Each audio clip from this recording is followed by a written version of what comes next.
यीशु हेबे तुम साथी दूर हेब भय भ्रांति से तो जगतर ज्योति अंधकार हेब इति प्रात ज्योति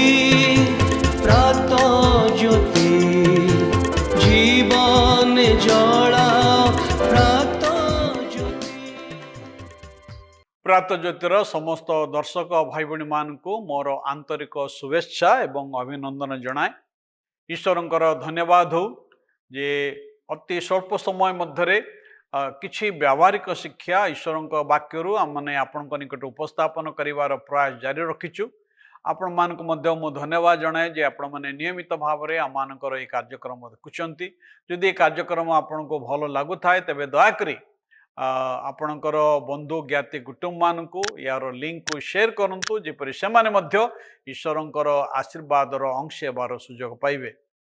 जदि आपणकर कोनसी प्रश्न थाए ता मध्य आमनको जणांतु। जदि आपणकर कोनसी प्रार्थना अनुरोध थाए ता मध्य आमनको जणांतु। आमे आपणक निमंते प्रार्थना करूअछु। तेबे भाई बड़ी मैंने आसतु आमने ए कार्यक्रम आगक बढ़िबा। आज आमने जो प्रसंग रे आलोचना करिबा आ गत सप्ताह मध्य आमे आलोचना करिथिलु। गत थर आमने ए प्रसंग रे अल्प आलोचना करिथिलु। आ मैं तार शीर्षक थिला जे कि आमर जीवन शैली को गठन करुची, who is shaping our life.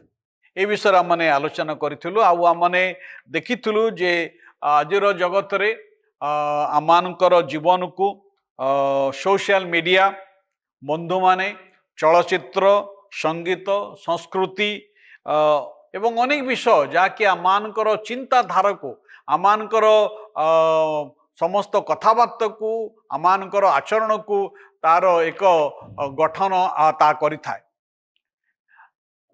आमे अनेक समय बंधु मानकर चाप मध्य जाई थाउ, सामाजिक गणमाध्यम चाप मध्य दे जाई थाउ एवं मनोरंजन चाप मध्य दे आमे जाई थाउ। अनेक प्रकार चाप मध्य दे आमे जाई थाउ।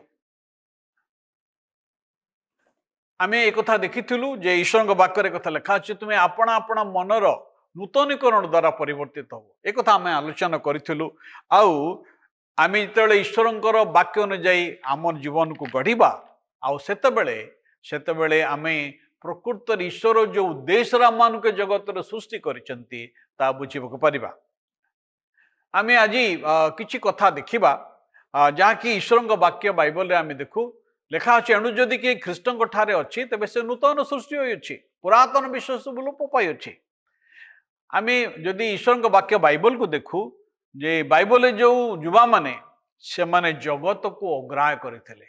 जगतर सुख जगतर अभिलाष जगतर अन्य विषय जहाँकि को क्षणिक आनंद क्षणिक सुख व क्षणिक विषय दे थाए ताको से अग्राह्य करथिले। आउ से माने एक आदर्श युवक युवती भाव रे एक आदर्श व्यक्ति भाव रे अनेकंकर आदर्श समान ही पारिथिले। से माने जगत सहित सालिश कर नथिले, जगत सहित जगतर विषय वस्तु को से अग्राह्य करथिले। आउ से जगत ठारो निजर जीवन शैली को भिन्न भाव रे गठन करथिले। सेथि मध्यरु दानिएल से बाबिलोन रे वास करथिले। बाबिलोन टी एक पापपूर्ण संस्कृतिर सहर थिला। आउ दानिएल को सेठी बंदी भाव रे निया गला, जेरूसलाम रो बंदी भाव रे तांको निया गला। दानिएल 1 अध्याय 8 पद जदि आपण पढ़िबे लेखा अछि से आपना को असुचि न करिबा निमंते आपना मन रे सिद्धांत नेले, निष्पत्ति नेले। भाई बणी माने आजिर जगत रे समस्ते करूछंती तमे मध्य कर, समस्ते जाउछंती तुमे मध्य जाओ, समयर स्रोत रे तमे मध्य भासी जाओ। कारण लोके कहते तमे जदि रही जीवो एकला पड़ी जीवो। मात्र दानिएल राजांकर आज्ञा को भ्रुक्षेप न करी से अपना मन रे निष्पत्ति नेले। आ निष्पत्ति नहीं कौन करछंती आ से राजांकर खाद्य द्वारा अपना को असुचि न करिबा पई से सिद्धांत नेले। भाई बणी माने युवा जीवन रे ଖାଦ୍ୟ ଏକ ଆକର୍ଷଣୀୟ ବିଷୟ ଅଟେ। ଆମେ ଉତ୍ତମ ଖାଦ୍ୟ ଖାଇବା ପାଇଁ ଭଲ ପାଇଥାଉ। ରାଜାଙ୍କର ଖାଦ୍ୟ ଆଉ ଜଣେ ଜିହୁଦୀ ଯୁବା ଭାବରେ ସେ ଦେଖିଲେ ଯେଉଁ ଖାଦ୍ୟ ତାଙ୍କୁ ଦିଆଯାଉଛି ଆଉ ତାହା ଜିହୁଦୀ ବିଶ୍ୱାସ ମତରେ ସେ ଖାଦ୍ୟ ତାଙ୍କ ପାଇଁ ଗ୍ରହଣୀୟ ନୁହେଁ। ତାଙ୍କର ବିଶ୍ୱାସକୁ ସେ ଦୃଢ଼ ଭାବରେ ଧରି ରଖିଲେ। ଭାଇ ଭଉଣୀ ମାନେ, ଆଜି ଯୁବା ଯୁବତୀ ଭାବରେ ଅନେକ ଖାଦ୍ୟ, କୌଣସି ଖାଦ୍ୟ ଅଶୁଚି ନୁହେଁ, କିନ୍ତୁ କେତେକ ପାନୀୟ ଅଛି ଯାହା ଯୁବା ଯୁବତୀ ଭାବରେ ଆମେ ପାନ କରିପାରିବା ନାହିଁ। ବିଶେଷ କରି ମଦ୍ୟପାନ। ମଦ୍ୟପାନ ଆଜି ଅନେକଙ୍କର ଜୀବନକୁ ନଷ୍ଟ କରିଦେଇଛି। କିନ୍ତୁ ଦାନିଏଲଙ୍କ ଜୀବନକୁ ଆପଣ ଦେଖନ୍ତୁ, ଦାନିଏଲ ରାଜାଙ୍କର ଖାଦ୍ୟକୁ ଅଗ୍ରାହ୍ୟ କଲେ ଆଉ ସେ ନିଜର ଶରୀରକୁ ଅଶୁଚି ହେବା ନିମନ୍ତେ ଦେଲେ ନାହିଁ। ଯେତେବେଳେ ସମସ୍ତେ ସାଲିସ କରୁଛନ୍ତି ଖାଦ୍ୟ ସମ୍ବନ୍ଧରେ, ଦାନିଏଲ ଏକାକୀ ଦୃଢ଼ ଭାବରେ ଠିଆ ହେଲେ। ତାପରେ ଯଦି ଆପଣ ଆସିବେ ପୁରାତନ ନିୟମରେ ଯୋସେଫ ମଧ୍ୟ ଆପଣା ପିତାମାତାଙ୍କ ଠାରୁ ସେ ବହୁତ ଦୂରରେ ଥିଲେ। ତାଙ୍କର ଭାଇମାନେ ତାଙ୍କୁ ବିକ୍ରି କରିଦେଇଥିଲେ। ସେ ମିଶରର ଫଟିଫରଙ୍କ ଗୃହରେ ବାସ କରୁଥିଲେ ଆଉ ତାଙ୍କର ସ୍ତ୍ରୀଙ୍କର, ତାଙ୍କ ପରିବାରର ସେ ସେବା କରୁଥିଲେ। କିନ୍ତୁ ଯୋସେଫଙ୍କର ଯୌବନ ଅବସ୍ଥାରେ, ଆମେ ସମସ୍ତେ ଜାଣୁ ଯୁବକ ଯୁବତୀମାନଙ୍କର ଯୌବନ ଅବସ୍ଥାରେ ଯୌନ ଆକର୍ଷଣ ଅତି ବଳିଷ୍ଠ ଅଟେ।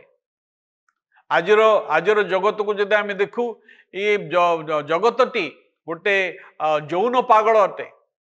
ମାନେ କଦଳୀ ଠାରୁ କାର ପର୍ଯ୍ୟନ୍ତ ବିକ୍ରି କରିବା ପାଇଁ ଆମମାନଙ୍କର ବିଜ୍ଞାପନରେ ସବୁ ଯୌନ ଉଦ୍ଦୀପକ ଚିତ୍ର ସବୁ ଲୋକମାନେ ଦେଖେଇଥାନ୍ତି।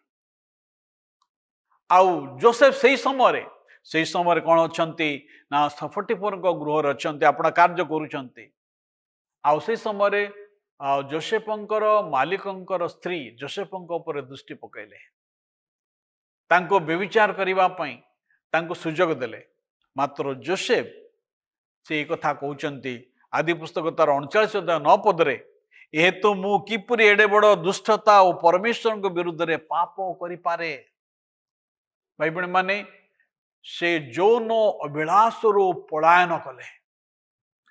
ସେ ନିଜକୁ ପବିତ୍ର ରଖିବା ପାଇଁ, ଜଗତ ସହିତ କମ୍ପ୍ରମାଇଜ ନ କରିବା ପାଇଁ ସେ କ'ଣ କଲେ ନା ନିଜକୁ ଆଉ ପବିତ୍ର ରଖିଲେ। ସେ ସମସ୍ତ ଆଉ ପ୍ରଲୋଭନରୁ ସେ ପଳାୟନ କଲେ। ତାପରେ ଆମେ ଦେଖୁ ଦାଉଦ ଜଣେ ଯୁବା ଲୋକ ଥିଲେ। ସେ ଗଲିଆ ସହିତ ଯୁଦ୍ଧ କରି ବିଜୟ ହେଇଥିଲେ। ପ୍ରଭୁଙ୍କ ଠାରେ ତାଙ୍କର ଦୃଢ଼ ବିଶ୍ୱାସ ଥିଲା। ପ୍ରଭୁଙ୍କ ଠାରେ ଯେଉଁମାନେ ବିଶ୍ୱାସ କରନ୍ତି ସେମାନେ ଭୟଶୂନ୍ୟ ଜୀବନ ଯାପନ କରନ୍ତି। ଆପଣ ଜଗତକୁ ଯଦି ଅନୁକରଣ କରିବେ ତେବେ ଆପଣ ପ୍ରଭୁଙ୍କୁ ଅନୁକରଣ କରିପାରିବେ ନାହିଁ। ଏକ ଯୁବା ମନୁଷ୍ୟ କିପରି ଜଗତକୁ ପ୍ରତିରୋଧ କରିପାରିବ? ଆପଣଙ୍କର ମନକୁ ଜଗନ୍ତୁ। Guard year mind. ଆପଣଙ୍କର ମନକୁ ଜଗନ୍ତୁ। କ'ଣ ସବୁ ଦେଖୁଛନ୍ତି, କ'ଣ ସବୁ ଭାବୁଛନ୍ତି, ସେ ବିଷୟରେ ଧ୍ୟାନ ଦିଅନ୍ତୁ, କାରଣ ଏଇସବୁ ଆପଣଙ୍କୁ ତିଆରି କରିବ। ଦ୍ୱିତୀୟରେ, ଈଶ୍ୱର ପ୍ରେମୀ ବନ୍ଧୁମାନଙ୍କୁ ଆପଣ ବାଛନ୍ତୁ। ଈଶ୍ୱର ପ୍ରେମୀ ବନ୍ଧୁମାନଙ୍କୁ ବାଛନ୍ତୁ, ଯେଉଁମାନେ ଈଶ୍ୱରଙ୍କୁ ପ୍ରେମ କରନ୍ତି, ଈଶ୍ୱରଙ୍କ ବାକ୍ୟକୁ ପ୍ରେମ କରନ୍ତି, ଈଶ୍ୱରଙ୍କର ପବିତ୍ରତାର ପଥରେ ଚାଲନ୍ତି। ସେହିପରି ବନ୍ଧୁମାନଙ୍କୁ ଆପଣ ବାଛନ୍ତୁ, କାରଣ ବନ୍ଧୁମାନେ ଆମର ଗତିପଥକୁ ପ୍ରଭାବିତ କରିଥାନ୍ତି।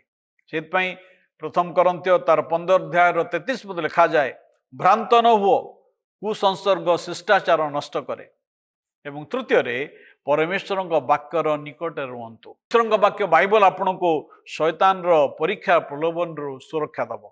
ସେଥିପାଇଁ ଗୀତ ସଂହିତା 119:9 ପଦ ଲେଖାଯାଏ, ଯୁବା ମନୁଷ୍ୟ କି ପ୍ରକାର ଆପଣା ପଥ ପରିଷ୍କାର କରିବ, ତୁମ ବାକ୍ୟ ଅନୁସାରେ ତହିଁ ବିଷୟରେ ସାବଧାନ ହେଲେ କରିବ। ଏବଂ ଖ୍ରୀଷ୍ଟଙ୍କ ନିମନ୍ତେ ସାହସିକ ହୁଅନ୍ତୁ। ଆପଣଙ୍କର ବିଶ୍ୱାସ ମତକୁ ଆପଣ ଆଚ୍ଛାଦନ କରି ରଖନ୍ତୁ ନାହିଁ।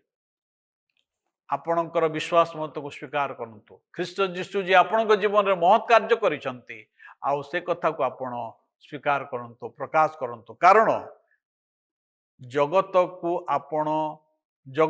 ଆପଣଙ୍କ ଜୀବନରେ ସେପ୍ କରିବା ପାଇଁ, ଗଠନ କରିବା ଆପଣ ଦେଉନାହାନ୍ତି। ମାତ୍ର ଯଦି ଆପଣ ଖ୍ରୀଷ୍ଟଙ୍କର ଅନୁଗମନ କରୁଛନ୍ତି, ଖ୍ରୀଷ୍ଟଙ୍କୁ ସ୍ୱୀକାର କରନ୍ତୁ। ଭାଇ ଭଉଣୀ ମାନେ, କିଏ ଆପଣଙ୍କ ଜୀବନ ଶୈଳୀକୁ ଗଠନ କରୁଛି?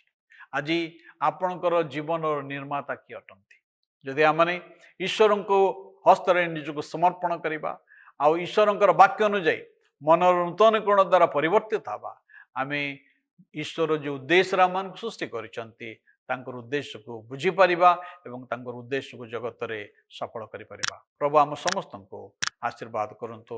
ଧନ୍ୟବାଦ।